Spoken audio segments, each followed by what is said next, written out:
আসসালামু আলাইকুম। আমি খালিদ বিন আলম আসিফ। পড়াশোনা করছি কুয়েটে সিভিল ইঞ্জিনিয়ারিং বিভাগের তৃতীয় বর্ষে। তো আজকের ভিডিওটা একটু অন্যরকম।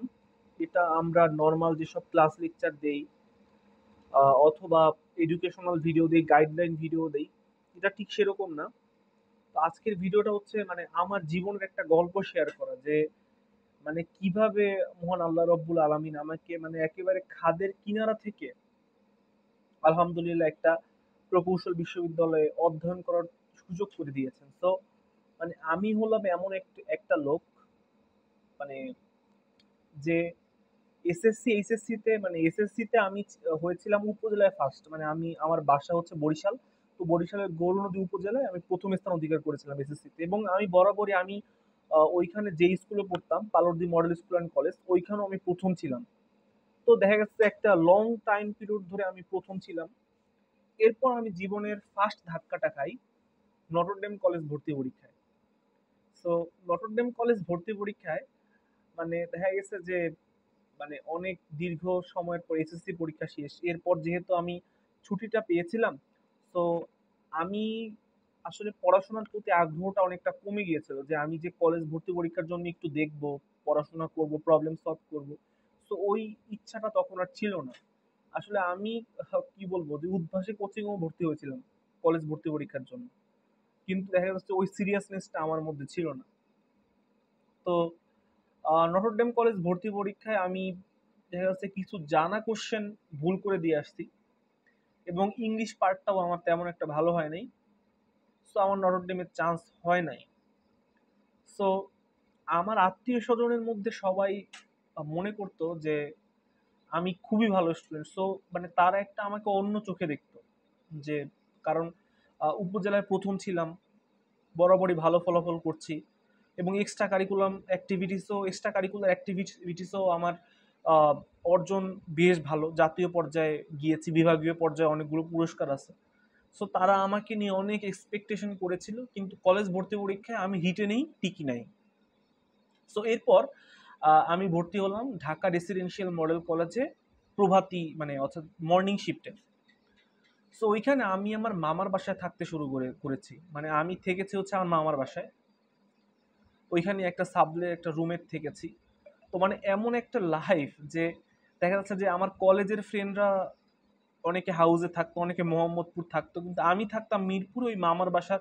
আর মামার বাসাটাও ছিল একেবারে একটা মানে, মানে দেখা যাচ্ছে যে বলে না যে ঢাকা শহরের মধ্যে মিরপুরের মধ্যেও একেবারে একটা প্রত্যন্ত জায়গা, মানে খুব একটা মানে আহ, আধুনিকায়নের ছোঁয়া নাই।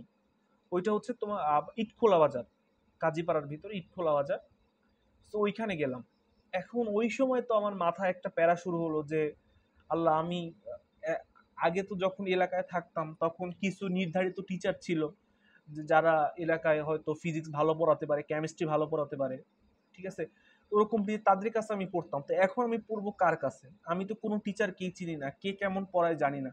সো আমি এখন কার কাছে পড়বো? সো আমি তখন গেলাম কি, মানে আমি তখন খুব একটা মানে আমার মা আসছিল আমার সাথে ঢাকায়। তো আমার মায়ের কাছে বললাম যে আমার তো মানে আমি টিউশনটা কিভাবে ম্যানেজ করতে পারি। সো প্রথমে তারা আমাকে মানে আমার কাজিন এক, উনি পড়াশোনা করতো এআইইউবিতে। সো তিনি আমাকে তখন বললেন যে আহ, মানে একটা টিচার ঠিক করে দিলেন, তিনি হচ্ছে অস্টের অস্টের স্টুডেন্ট, আহসানুল্লাহ ইউনিভার্সিটি। সো মানে কিন্তু দেখা গেল যে তার পড়াশোনা মানে দেখা যাচ্ছে যে এরকম মানে যেমন, যদিও এটা বলাটা অনেকটা অড শোনাবে, কিন্তু দেখা যাচ্ছে যে আমরা দুই বন্ধু যে একসাথে ডিসকাস করে পড়াশোনা করি না, তো স্যারের সাথে আমার ব্যাপারটা ছিল অনেকটা সেরকম। মানে দেখা যাচ্ছে আমরা ডিসকাস করে বন্ধু সেরকম পড়াশোনা করছি, কিন্তু যে আমি যে একটা জিনিস জানি না সেটা সে আমাকে জানাবে, নতুন কনসেপ্ট শিখাবে, ঠিক আছে, আমি কনসেপ্টটা বুঝতে পারছি কিনা সেটা চেক করবে, কিন্তু সেটা তার মধ্যে ছিল না আনফরচুনেটলি। সো তাকে ২ দিন পর মানে পড়ানো শেষ হলে আমরা তাকে বলে দিই যে না, আমি তার কাছে আমি আর পড়বো না। তো এরপর আমি ভর্তি হই হচ্ছে উদ্ভাসে গেলাম। উদ্ভাসে গিয়ে একটা ফ্রি ক্লাস করলাম। তো বুয়েট ট্রিপলির এক বড় ভাই ক্লাস নিল।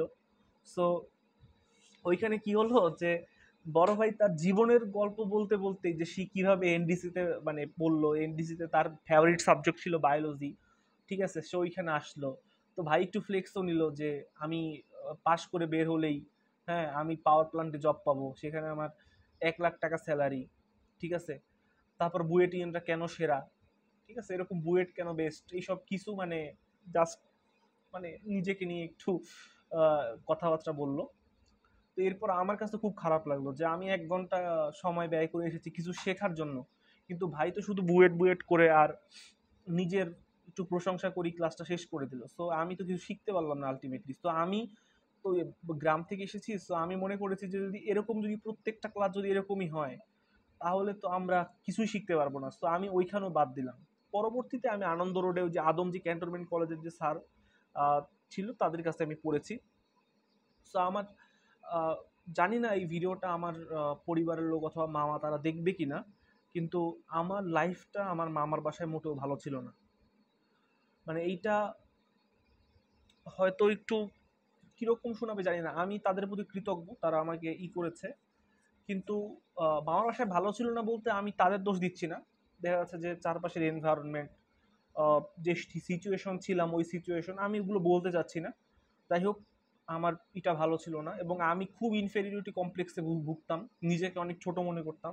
অনেক মানে ঘটনা ঘটছে। তো এরপর আসলো করোনা, ঠিক আছে। আচ্ছা, এর আগে একটা কথা বলি।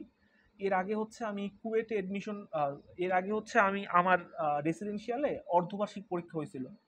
সো ওই পরীক্ষায় আমি ফর্চুনেটলি আলহামদুলিল্লাহ আমি সেকশনে সেকেন্ড হয়েছিলাম।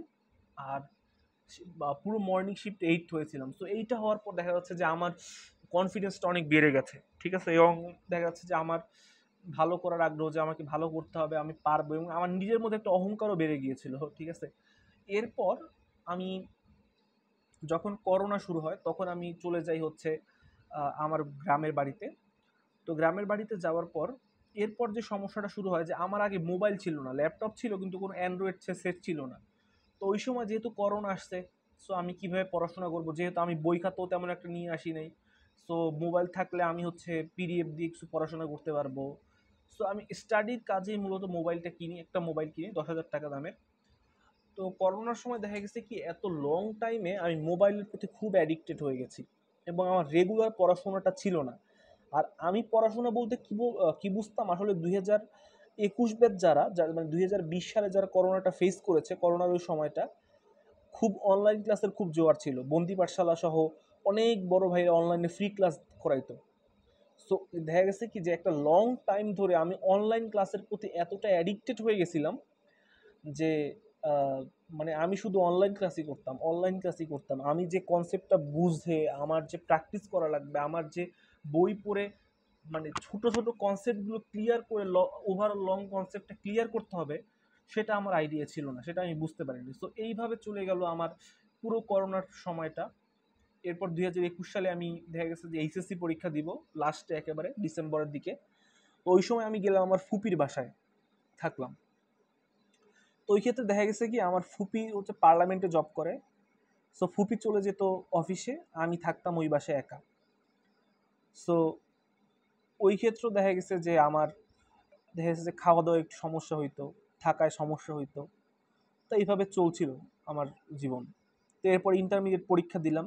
ইন্টারমিডিয়েট পরীক্ষা দেওয়ার পর আমার মাথায় চিন্তা আসলো যে ভাই, আমি আর কোনো আত্মীয় স্বজনের বাসায় থেকে তাদের বার্ডেন হইতে চাই না।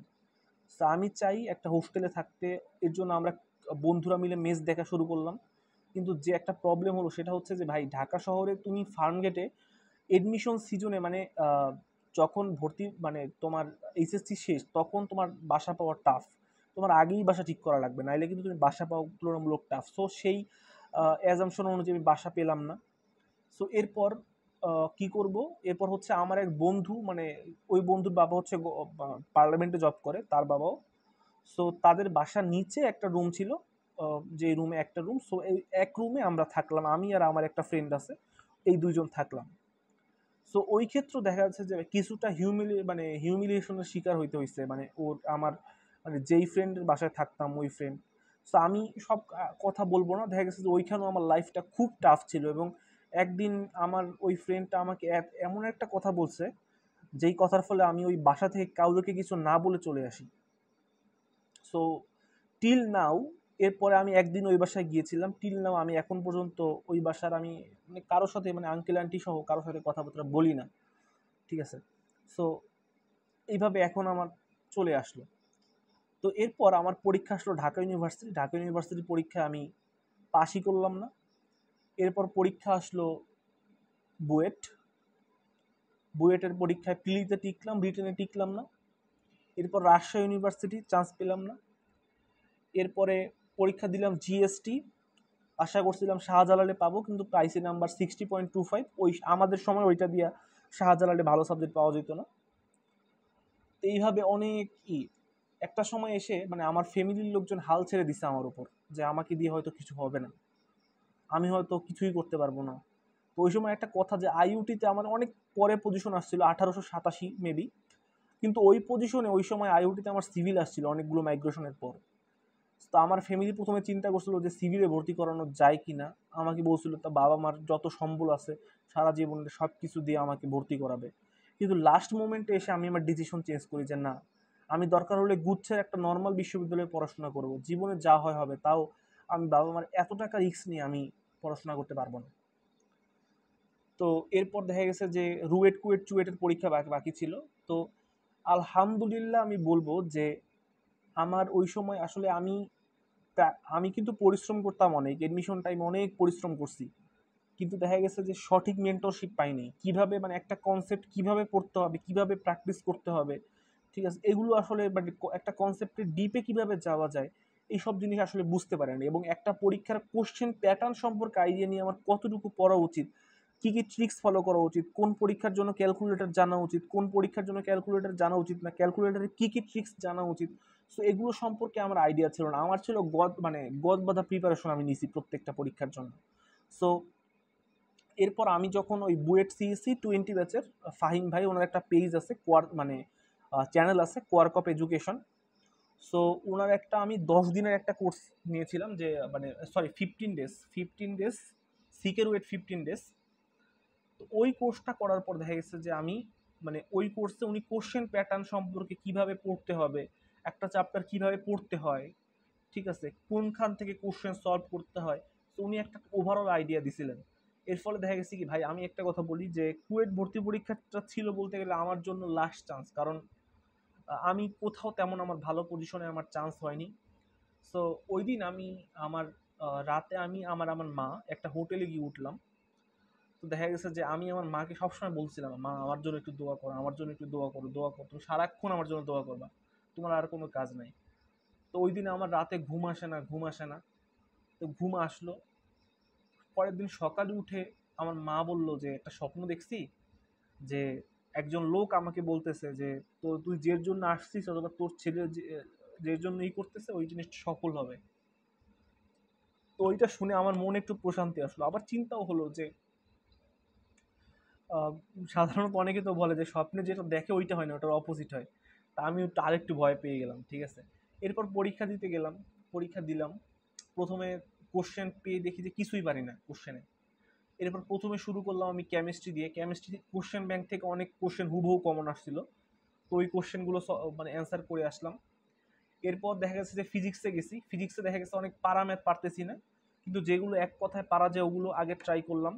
ম্যাথের ক্ষেত্রে প্রথমেই যেসব ম্যাথ ক্যালকুলেটর দিয়ে সলভ করা যায় ওই সব সলভ করলাম। এরপর যখন আরও 2-3 বার আমি ট্রাই করলাম, পুরো কোশ্চেনটা আমি কয়েকবার রাউন্ড রাউন্ড দিলাম, তখন আমি ম্যাক্সিমাম কোশ্চেন আমি সলভ করতে পারছি এবং পরীক্ষাটা আমার ভালো হয়েছে। এখন এরপর আমি বাসায় গেলাম। বাসায় গিয়ে আমার মনে হলো যে পরীক্ষার মাঝে আমার 2টা ক্যালকুলেটর নিয়ে গেছিলাম পরীক্ষায়। তো পরীক্ষার মাঝে আমার পেছনের একটা ছেলে, ও আমার মানে পরীক্ষার মাঝে ক্যালকুলেটর চাইছিল একটা।